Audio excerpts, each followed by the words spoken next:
का दैनिक मन्ना। Praise the Lord. नया दिन नई उम्मीद में आप सभी का स्वागत करती हूँ। आज के ध्यान के लिए हम वचन लेकर पढ़ेंगे यूहन्ना 10वां अध्याय उसका 9वां वचन। द्वार मैं हूँ, यदि कोई मेरे द्वारा भीतर प्रवेश करे तो उद्धार पाएगा और भीतर बाहर आया जाया करेगा और चारा पाएगा। आमीन। परमेश्वर यहाँ पे कह रहे हैं कि द्वार मैं हूँ। कौन है द्वार? सर्वशक्तिमान यीशु प्रभु कह रहा है कि मैं द्वार हूँ, जो मेरे द्वारा भीतर आएगा उसको परमेश्वर क्या करेगा? उद्धार करके देगा। यदि हम परमेश्वर पर विश्वास करेंगे, पिता पुत्र पवित्र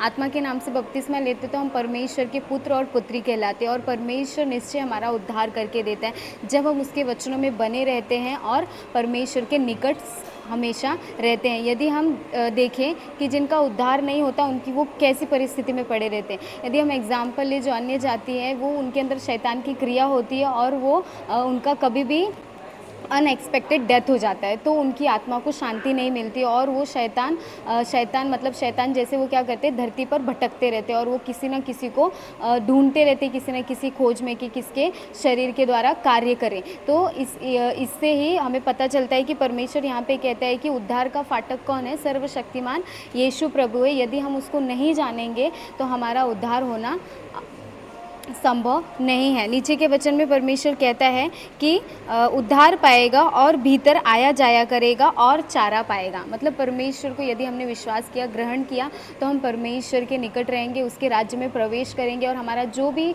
दिन प्रतिदिन का कार्य है वो भी करते रहेंगे और परमेश्वर हमें चारा देगा। जैसे कि यदि कोई भेड़ चराता है, यदि कोई गाय या पशु पालता है तो वो उसे टाइम टू टाइम क्या करता है? समय समय पे उसके खाने का प्रबंध करता रहता है। जैसे कि जब उसे भूख लगेगी उसे पता होता है कि कब उसे चारा देना है, जब उसे दर्द होगा तो उसे पता चलता है कि इसे दर्द हो रहा है तो मुझे इसका इलाज करना है।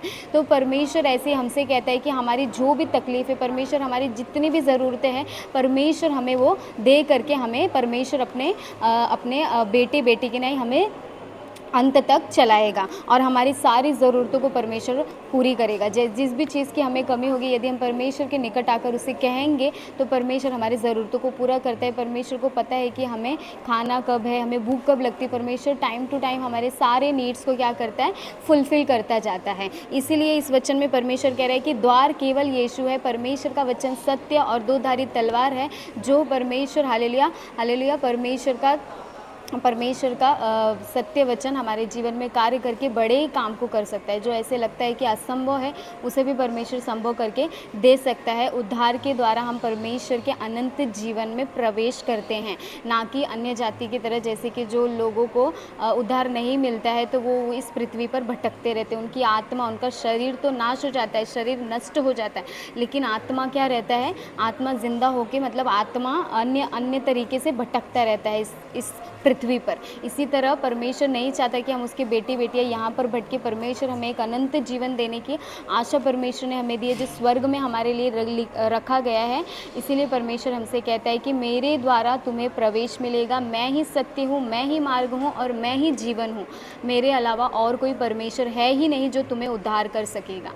आइए हम इस वचन के द्वारा प्रार्थना करेंगे।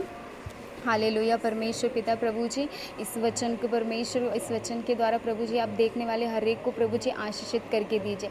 जिस प्रकार परमेश्वर आपने वचन में कहा है, परमेश्वर उद्धार का फाटक केवल आप ही हो परमेश्वर, आपको छोड़ और कोई है ही नहीं परमेश्वर।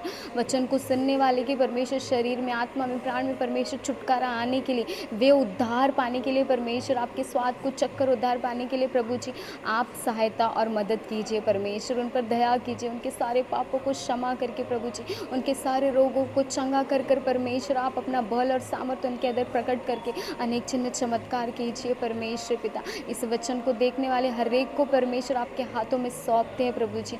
आप ही उन्हें चलाइए, आप उन्हें आशीषित करके दीजिए। ये छोटी सी प्रार्थना यीशु मसीह के नाम से मांगते हैं, सुनिए और कबूल कर लीजिए मेरे स्वर्गीय पिता। आमीन।